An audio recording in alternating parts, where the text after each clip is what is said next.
Encounter का एक ऐसा मामला जिसकी आंच से उस समय आज के दौर के गृह मंत्री अमित शाह भी नहीं बच सके थे।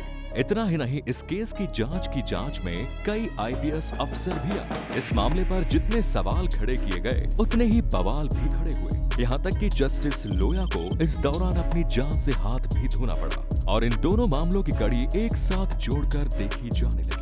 जी हाँ, हम बात कर रहे हैं राजस्थान के रहने वाले सोहराबुद्दीन के एनकाउंटर की। इसे उसकी पत्नी के साथ ही एनकाउंटर में मार दिया गया। आखिर ऐसा क्यों हुआ और वो कौन से सर्कमस्टेंसेस थे जिनकी वजह से बड़े अफसरों और राजनेताओं को भी इस मामले में लपेटा गया? जानने के लिए बने रहिए हमारे साथ इस वीडियो में बिल्कुल आखिर तक। सोहराबुद्दीन मध्य प्रदेश के उज्जैन के निकट झिरन्या का रहने वाला था। कहने को तो वो छोटा मोटा गैंग चलाता था, लेकिन असल में वो व्यापारियों से अवैध वसूली किया करता था और खास तौर से मार्बल के व्यापारी उसके निशाने पर रहा करते थे।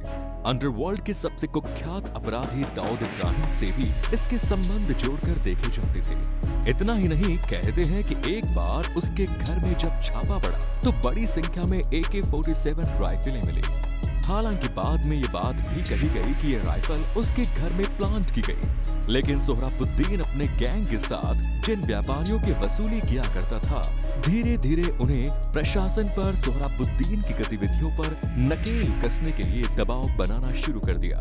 इस बीच राजस्थान में मार्बल का एक बड़ा नाम था, RK मार्बल, जिसके ऑनर विमल पाटनी थे। सोहराबुद्दीन ने इनको धमकी दी और धमकी देकर इनसे पैसे भी वसूले। इसके बाद पूरी की पूरी मार्बल बिजनेस की लॉबी एकजुट हुई। उसने राजस्थान के गृह मंत्री गुलाब चंद कटारिया से इस मामले में हस्तक्षेप करने की बात की, लेकिन बातचीत का कोई ठोस नतीजा नहीं निकला।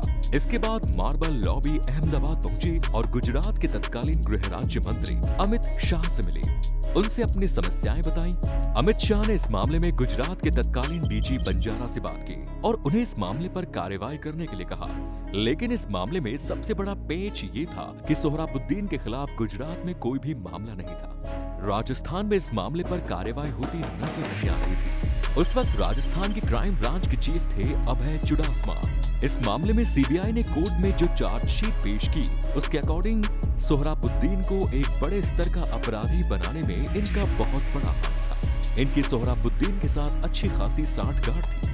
यहाँ तक कि कब किस व्यापारी से उगाही करनी है, ये निर्देश भी अभय चुडासमा के जरिए सोहराबुद्दीन को प्राप्त होते थे।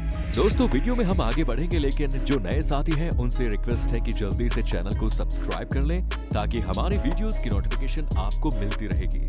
लेकिन जब पुलिस ऑफिसर बंजारा ने सोहराबुद्दीन को पकड़ने का प्लान बनाया तो उसमें अभय चुडासमा को भी शामिल कर लिया गया और उस प्लान के मुताबिक अभय चुडासमा सोहराबुद्दीन से अहमदाबाद के रहने वाले व्यापारी रमन पटेल को धमकाकर उससे पैसा वसूल करने के लिए कहते हैं। इस खेल में अंदर की बात ये थी कि सोहराबुद्दीन अगर वहाँ पर वसूली के लिए जाता तो उसका एनकाउंटर हो जाता, पर सोहराबुद्दीन वहाँ खुद पैसा वसूल के लिए नहीं गया, बल्कि उसने अपने 2 आदमियों तुलसी प्रजापति और सिल्वेस्टर को पैसा लेने के लिए भेजा। ये दोनों आदमी उसके काफी भरोसे के थे, पर इन दोनों ने रमन पटेल पर गोली चला दी और ये पुलिस के हत्थे चढ़ गए। इतना ही नहीं, उन्होंने बाकायदा सोहराबुद्दीन का इस मामले में नाम भी ले लिया। इस प्रकार गुजरात में सोहराबुद्दीन के खिलाफ पहला मामला दर्ज हुआ और अब गुजरात ATS सोहराबुद्दीन को गिरफ्तार कर सकती थी। लेकिन सोहराबुद्दीन की सोच पुलिस की सोच से एकदम आगे की थी। उसे ये जानकारी मिल गई थी कि पुलिस ऑफिसर अभय चुडासमा ने उसके साथ डबल गेम खेला है और अब कभी भी पुलिस उसका एनकाउंटर कर सकती है। इसलिए पुलिस से बचने के लिए वो फाइनली हैदराबाद चला गया, फिर वहीं रहने लगा। पुलिस ने इस बीच तुलसी प्रजापति को छोड़ दिया, पर अब तुलसी प्रजापति केवल सोहराबुद्दीन के लिए काम नहीं करता था, बल्कि वो पुलिस का इन्फॉर्मर भी बन गया। लेकिन सोहराबुद्दीन को इस बात की जानकारी नहीं थी कि तुलसी प्रजापति अब पुलिस का इन्फॉर्मर बन गया है। एक दिन तुलसी प्रजापति ने सोहराबुद्दीन के बारे में पुलिस को बताया कि वो अपनी पत्नी कौसर B के साथ हैदराबाद से महाराष्ट्र के सांगली जिले में आने वाला है। वो रात 22 नवंबर 2005 की थी जब सोहराबुद्दीन अपनी पत्नी के साथ हैदराबाद से बस में बैठा। बस हैदराबाद से महाराष्ट्र के सांगली जिले के लिए रवाना हो चुकी। ये पुलिस की प्लानिंग का हिस्सा था कि सोहराबुद्दीन के साथ तुलसी प्रजापति भी उसी बस में मौजूद था, पर इस बात की जानकारी सोहराबुद्दीन को नहीं थी।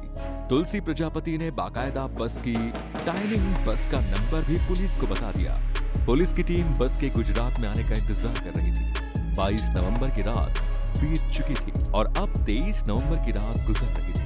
सोहराबुद्दीन की बस जब गुजरात की सीमा में आई तो पुलिस ने बस को रुकवाया और सोहराबुद्दीन को अपने साथ चलने के लिए कहा, लेकिन उसके साथ उसकी पत्नी भी मौजूद थी। पत्नी ने इस बात का न केवल विरोध किया बल्कि वहां पर शोर मचाने लगी। हंगामे को बढ़ता देखकर पुलिस को उसकी पत्नी को भी अपने साथ लेकर चलना पड़ा। तुलसी प्रजापति भी इन दोनों के साथ हो लिया और इस प्रकार इन तीनों को पुलिस दिशा फार्म हाउस ले गई। ये फार्म हाउस उसी क्षेत्र में मौजूद था जो डीसी बंजारा का होम एरिया था। 24 और 25 नवंबर तक इन तीनों को उसी फार्म हाउस में रखा गया। 26 नवंबर को उस क्षेत्र की डीसीपी एमएन दिनेश के साथ मिलकर सोहराबुद्दीन के एनकाउंटर को बाकायदा प्लान किया गया। राजस्थान और गुजरात की पुलिस की टीम मिलकर 26 नवंबर की सुबह सोहराबुद्दीन को उसके कमरे से निकालती है और अकेले उसे लेकर अहमदाबाद के आउटर एरिया में मौजूद एक टोल नाके के पास लेकर जाती है। इसके बाद डीजी बंजारा अपने एक पुलिस वाले से कहता है कि जाकर एक मोटरसाइकिल लेकर आओ। अब मोटरसाइकिल आती है तब राजस्थान के एक पुलिस वाले को ये निर्देश दिया जाता है कि तुम मोटरसाइकिल लेकर जाओ और तुम्हें चलती मोटरसाइकिल से छलांग मार देनी है। वो पुलिस वाला भी ऐसा ही करता है। मोटरसाइकिल गिरती है और पुलिस वाला भी दूसरी तरफ गिरता है। उसके हाथ पांव छिल जाते हैं। इसके बाद जिस गाड़ी में पुलिस वाले सोहराबुद्दीन को लेकर आए थे, प्लानिंग के मुताबिक पुलिस वाले सोहराबुद्दीन को उसी गाड़ी में बैठाकर एक स्पेशल पॉइंट लेकर आते हैं और फिर जैसे ही पुलिस का टारगेट पॉइंट आता है वहां सोहराबुद्दीन को धक्का देकर गाड़ी से बाहर गिरा दिया जाता है। उसके भी हाथ पांव उसी तरह छिल जाते हैं जैसे कि उस पुलिस वाले के छिले। इसके बाद वहां पहले से मौजूद पुलिस की टीम जमीन पर गिरे हुए सोहराबुद्दीन पर फायर खोल देती है और उसे 8 गोलियां लगती है। वो वहीं मर जाता है। इसके बाद सुपारी किलर और बड़े गैंगस्टर के मारे जाने की खबर मीडिया की सुर्खियां बन गई। कौसर भी पुलिस के खिलाफ बयान दे सकती थी, इसीलिए चार्जशीट के मुताबिक फार्म हाउस के आसपास ही कौसर बी को भी मार दिया गया। उसकी डेड बॉडी को जलाकर राख को वहीं फेंक दिया गया। तुलसी प्रजापति को ये बताया गया कि तुम इस एनकाउंटर में विटनेस हो और इसीलिए उसे विटनेस के तौर पर छोड़ दिया गया। सोहराबुद्दीन तो मारा गया, लेकिन अब कौसर बी के घर वाले कौसर की तलाश कर रहे थे। मामला तूल पकड़ता जा रहा था। मीडिया की भी इन्वेस्टिगेशन चल रही थी। इस बीच इस मामले की जांच का जिम्मा उस समय के पुलिस ऑफिसर गीता जौहरी को दे दिया गया। इस मामले में बस के पैसेंजर भी सामने आ रहे थे। देखते ही देखते 1 माह बीत गया, पर पुलिस की टीम को ये लग रहा था कि अगर उनका भेद खुल गया तो लेने के देने बढ़ जाएंगे। इसके बाद 26 दिसंबर 2005 को बांस काठा नाम की जगह पर तुलसी प्रजापति का भी पुलिस एनकाउंटर कर देती है। उस समय ये एरिया डीसी बंजारा के कार्य क्षेत्र में आता था। इस एनकाउंटर में आधिकारिक रूप से ये कहा जाता है कि तुलसी प्रजापति 2 पुलिस वालों की आंखों में मिर्ची झोंककर भाग रहा था और जवाबी फायरिंग में मारा गया। तो दोस्तों, हमारे आज की वीडियो में इतना ही, लेकिन अगर आप ये जानना चाहते हैं कि इस मामले में अमित शाह को तड़ीपार क्यों किया गया, जस्टिस लोया की मौत का इस मामले से क्या कनेक्शन था, गिरफ्तार पुलिस कर्मियों पर फाइनली क्या कार्यवाही हुई, ऐसे अनेकों सवालों के जवाब जानने के लिए वीडियो पर अपनी पसंद की मोहर लगा दीजिए। कम से कम 10,000 लाइक तो मिलना चाहिए। वीडियो को शेयर कीजिए, कमेंट्स बॉक्स में पार्ट 2 जरूर लिखें। मिलते हैं नेक्स्ट वीडियो में। धन्यवाद।